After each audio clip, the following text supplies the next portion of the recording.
We are talking about Jeepers Creepers 3, written and directed by Victor Salva. Now, we won't be talking about Victor Salva in regards to his controversy, shall we say. We're pretty going to be judging this film on, obviously, its own merits. And Jeepers Creepers is a kind of obviously, somewhat of a modern cult classic. The long-awaited third chapter is actually really part 2, and part 2 is now part 3, because this actually takes place between episodes 1 and 2. So really this is either 1.5 or 2 is now 3, you get what I mean.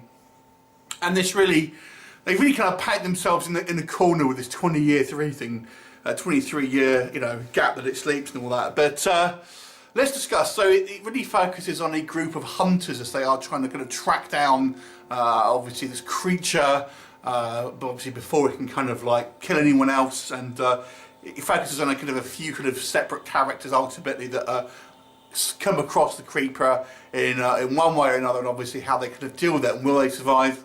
Obviously, you have to watch the movie to find out. So let's discuss. This, obviously, because of the controversy, did only kind of go on the cinema for one night, and is obviously then played on Sci-Fi. And I've got to say, it kind of looks like it was made for TV, I have to be honest. But we'll go through any of the positives first of all.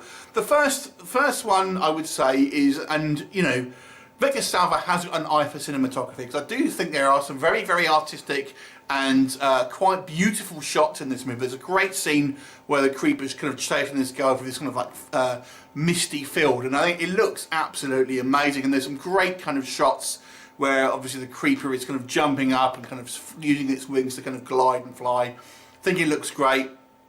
I kind of like the truck in this one. Obviously you've kind of got, it almost has a bit of a personality to itself, although it seems to be indestructible, which it doesn't really make sense. That's clearly something terrestrial, but anyway.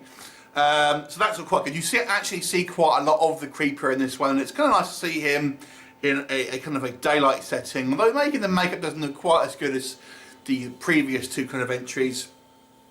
But I've got to say, overall this movie was disappointing in a number of ways. First of all, the big thing for him was the editing. I did not like the way this movie was edited. It kind of chopped and changed. Sometimes you didn't know whether you were watching a flashback or it was just kind of in the current timeline. There's all these kind of different kind of groups of characters, and it kind of flips between them in a somewhat kind of like a jerky, flip-floppy manner, and it just doesn't. The flow of the story here just doesn't work. And in regards to story, there's really not much of it, to be honest. It's just basically these guys trying to get the creeper. That's it. There's nothing real. There's no real story thread. There's no real narrative. It does kind of connect with a kind of the part 2 really as it ends up, but this in itself doesn't really have a particularly strong narrative. There's not a lot of actually of story here. Onto the effects, I've got to say there are some quite terrible CGI issues here. The actual creeper himself and the way he flies, I think looks okay. And that looks fine. There's some real horrible CGI kind of bullets and stuff like that. And there's also some kind of ridiculous story elements in this. The whole scene's involving its kind of floating hand, I thought was stupid. The fact that its truck can kind of deflect bullets of that caliber, stupid. And to be honest with you, you don't really care about about many of our human characters. They're so thin characters, and there's ultimately too many of them, and they're kind of all these kind of different groups. You don't know who you're watching half the time. Meg Foster, damn, she's not looking good these days. I don't know if that was the makeup, but I mean, I used to fancy her when she was Evil Lynn in Master of the Universe, but age has not been kind. Overall, this was a disappointing film. I don't know how the production of this was affected by obviously things that happened there. I think it should have been really a kind of a proper sequel.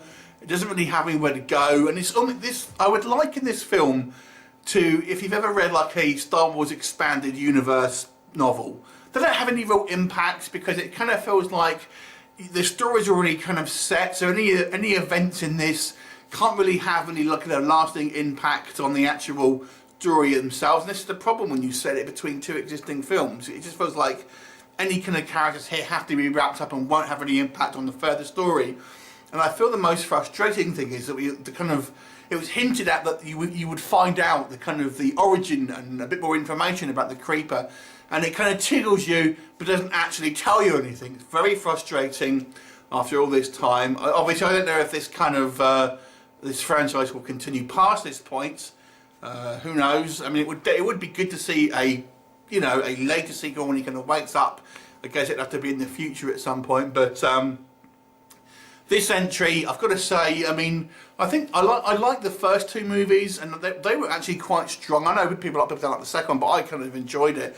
But I'll be honest, I haven't seen them since they were released. But this is definitely a step down. It really does feel like it's made for TV, although I don't think it was originally meant to be that way.